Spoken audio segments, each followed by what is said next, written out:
జీవన తరంగాలు ఇకపై శనివారం కూడా మధ్యాహ్నం 3:30 మీ ఈటీవీలో.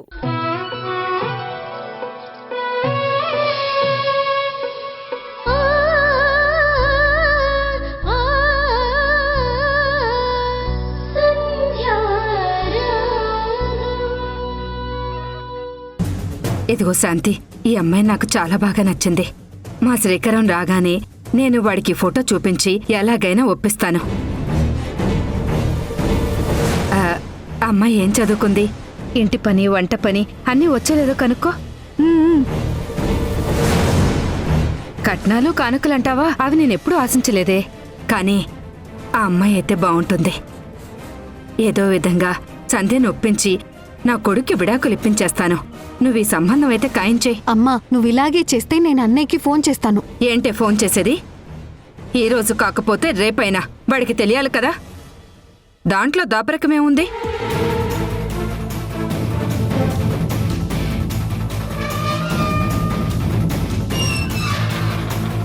అదిగో అన్నయ్య మాటల్లోనే వచ్చాడు.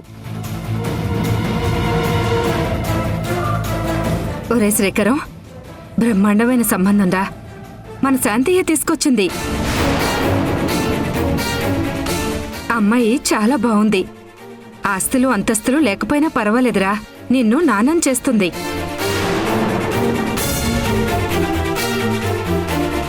ఎన్నాళ్ళని పిల్లలు కలగని సంధ్యని ఇంట్లో పెట్టుకుంటావు? సంధ్యకి ఏదో విధంగా నచ్చచెప్పి వాళ్ళ పుట్టింటికి పంపించేద్దాం. ఈ సంబంధం ఖాయించేద్దాంరా. నువ్వు అంటే రేపే పెళ్లి చూపులు.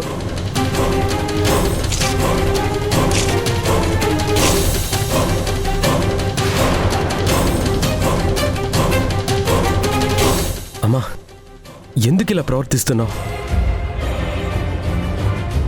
అసలు మీకు ఈ సంబంధం తీసుకురమని ఎవరు చెప్పారు? పక్కింట్లో ఉంటూ మా ఇంటి పైన ఎప్పుడు కన్నేసే ఉంటారా? మీ ఇంట్లో ఏం జరుగుతుందో మేమేమైనా తెలుసుకుంటున్నావా? అమ్మాయి ఫోటో తీసుకొని మీరు ఇంటి దాకా వచ్చారంటే మీ చెవులన్నీ మా ఇంటి పైనే ఉన్నాయి. ఇంకోసారి మా ఇంటి దగ్గర కనపడితే కాళ్ళు ఇరగ్గొడతాను. వెళ్ళండి బయటికి. బాగుందయ్యా. నేనేదో నీ మంచి కోరి చెప్దామని వస్తే నన్నే ఆడిపోసుకుంటున్నావు. చాలా బాగుందయ్యా.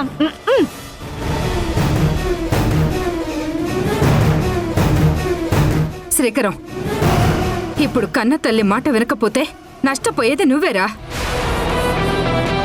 నేను ఏం మాట్లాడినా ఏం చేసినా, సంధ్యని ఏం తిట్టినా అదంతా నీ గురించేరా. అమ్మా, నువ్వేమీ ఆలోచించద్దు. నువ్వు తిన్నావా, టాబ్లెట్ వేసుకున్నావా, పడుకున్నావా అన్నట్టుండు. నేను నా భార్య చాలా సంతోషంగా ఉన్నాం.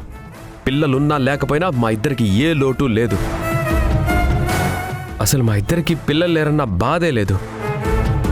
ఇంకొకసారి పెళ్లి చూపులంటూ ఇలాంటి పిచ్చి పనులు చేస్తే మాత్రం నేను ఊరుకోనమ్మా. నీ మీద నాకు గౌరవం ఉంది. దయచేసి ఆ గౌరవాన్ని తగ్గించుకోవద్దు.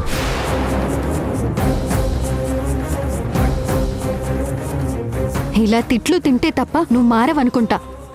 ఎలా ఉండాల్సిందనివి ఎలా మారిపోయావమ్మా?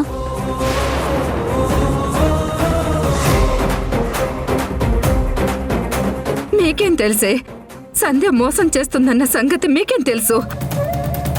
తన బిడ్డ ఎక్కడో పెరుగుతుందన్న సంగతి మీకేం తెలుసు? తను గొడ్రాలని నేను బాధ పెడితే కనీసం అప్పుడైనా నోరు విప్పి చెప్తుందేమో అనుకున్నాను. కానీ చెప్పలేదు. తనని వదిలించుకుని శ్రీకరంకి ఇంకొక పెళ్లి సంబంధం చూస్తున్నామన్న సంగతి ఆ సంధ్యకి తెలిస్తే ఖచ్చితంగా నిజం చెప్పేది. మీరెలాగో నా మాట వినరు. ఆ సంధ్య ఏమో నిజం చెప్పదు. అందరికఅందరూ సరిపోయారు.